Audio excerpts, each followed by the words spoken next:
Several nerve sampling programs underway. We started with shoreline assessment in mid-July, and that ran for about a month and a half. And that was teams going up and down all the shoreline along the coast and assessing them for damage. Kind of parallel to what the assessment teams were doing for cleanup, but this group was specifically looking for and documenting any damage. We've also done a submerged aquatic vegetation process using these vessels, and that was out near the islands, mostly on the north side of the islands, and putting out chains on the bottom of the sound that we'll show you here in a minute with absorbent material, pom-poms or snares on the chains that were anchored on the bottom and around and near the sand beds, or excuse me, the vegetation beds of seagrasses, to determine whether or not there was oil moving on the bottom and going into those beds and seeing if there was any concern for damage. They also did samples of the seagrasses, looking for the health and the growth rates of those seagrasses to see if there was any impact on that. We don't have the results on that, but those are some of the things that we've done there. We've done a oyster.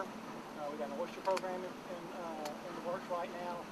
They're coming to the end of one segment of that, where we've done on the oyster reefs off Pasture Shan, mapping the reefs, have divers in the water. We've had divers in the water collecting tissue samples and looking at the overall health of the reef, and again, also taking water sediment samples in those areas as well. Again, for damage assessment as opposed to response. The current program that we've got going on, the submerged oil NERDA process, there's 60 sites scattered from just offshore Mississippi Sound out to 20 meter depth south of the islands. At those 60 sites, at each site, they will run 4 transects, north-south, and they'll go 1 kilometer. They'll do a chain drag with pom-poms on it for 1 kilometer, see if they can pick up any material off the bottom. Then they will also set out on each transect, each of the 4 transects, 3 sets of buoys. They will have pom-poms on a chain on the bottom and then pom-poms up the ropes to the buoy.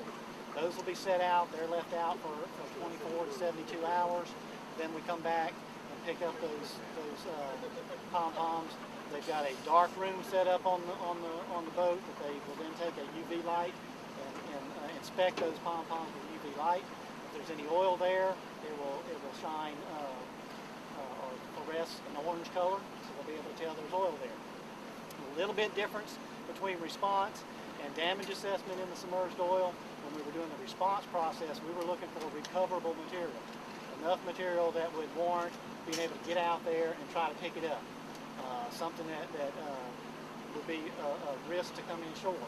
With the damage assessment, a positive hit is any speck of oil shows up on those pom-poms. You put out a 20-foot length of chain, and it's got a dozen pom-poms on it, and 1 pom-pom comes up with 1 pea-sized speck of oil on it. The damage assessment, that's a positive hit. So we have had some positive hits, particularly out around the islands. We still have some tar balls and things being exposed and coming up there, so it's not unexpected. But we are continuing to look at that and document where those are so that we can do a good damage assessment of that process. Does dispersant fluoresce or present differently? As far as I know, the dispersant does not. It's water soluble, and if it were connected to the oil, we would see the oil, and not particularly dispersant. I'm not sure whether it does or not. Do you know whether you can visibly see it on a pom-pom? You have dispersant on it? You should. The dispersants are, once they're in the water column, they're in such low concentrations that it should not be visible on a pom-pom. How intense is the effort? I mean, most of y'all have to. Well, it depends on which program. Again, there's multiple NERDA processes going on. For the submerged vegetation, there's 2 boats doing that on a daily basis. And they're out virtually every day that the weather permits. They're out setting out new buoys or picking material up and valuable. And what's the normal crew on a boat? Normal crew is 1 DEQ person and there's usually 3 or so NOAA personnel. Our captains back here might be able to tell us a little bit more. I'm not one of the ones that are actually doing the sampling. I've got my staff doing that sampling. You got 3 crew members on the boat. 3 crew members that operate the boat, 4, and then 4 sampling personnel.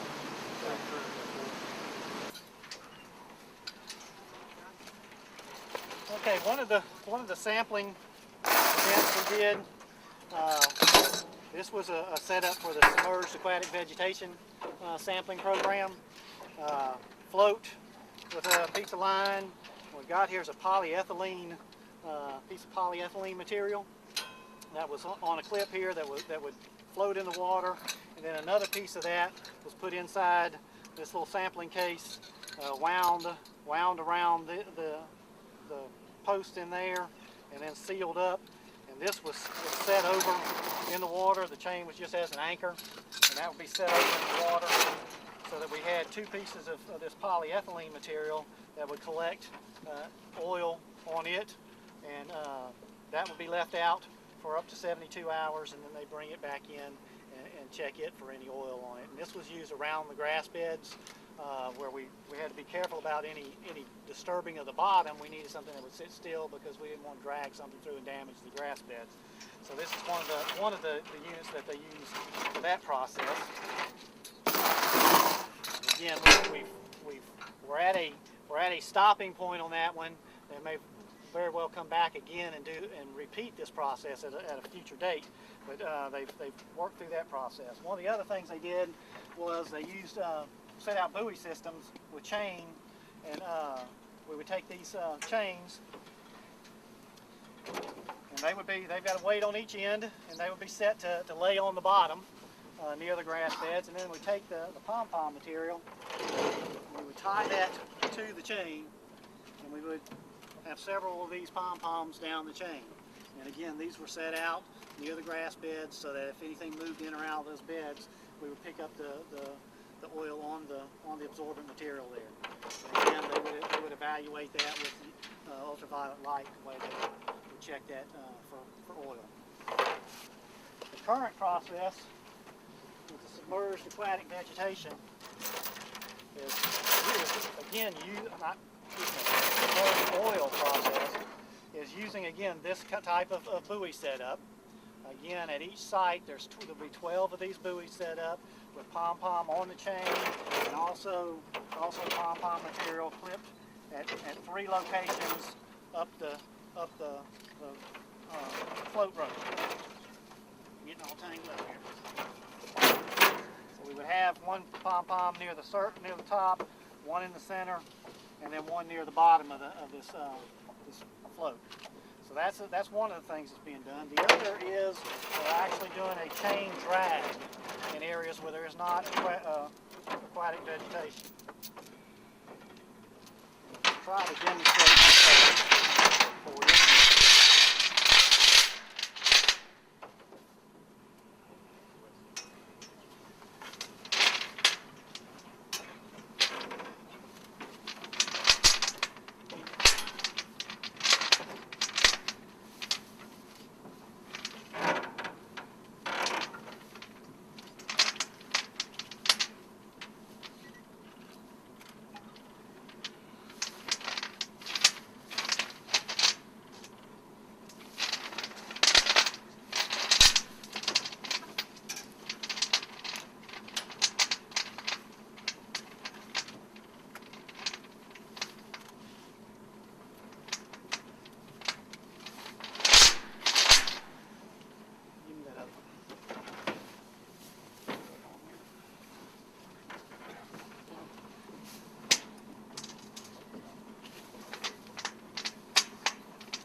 They found that they had to tie these onto the, the buoy, and then they would have several of these chain like this, if we just tied the top and let it float freely, the material didn't offer much resistance, so if there were tar balls or something down there, they may just float out of the way and not actually collect the oil on the pom-pom. So it had to be secure so that there was a little more resistance to the material. So this is what's then loaded over, and then we do a drag across the bottom to see what kind of material we get up. And let's see if we can do this.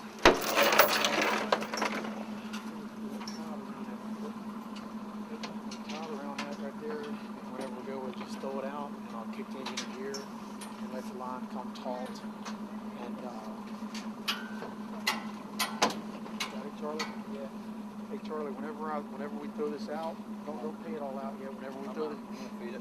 yeah, feed it out. I'm just gonna go on this course right here, Oh, okay? All right. So whenever you chunk it, just throw it out, kind of clear that prop. I'll Hey, come can y'all down. see? I'll come down on the starboard engine, okay, Charlie? You ready? Y'all ready? Yeah. Okay. Whenever you're ready to deploy, go ahead. Y'all ready? Yep. Here we go. All right.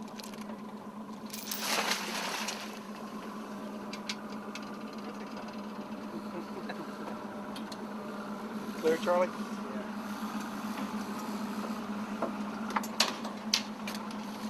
I just bumped that port engine in gear, Charlie.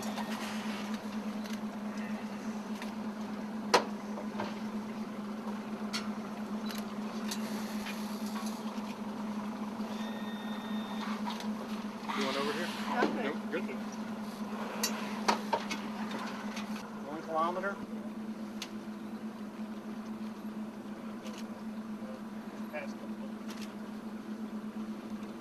Yeah, that's about where we started right there at that turn.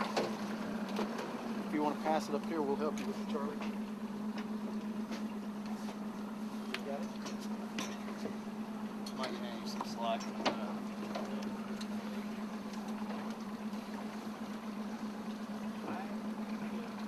Y'all catch many crabs this way? Not doing a change right. No, not the drag.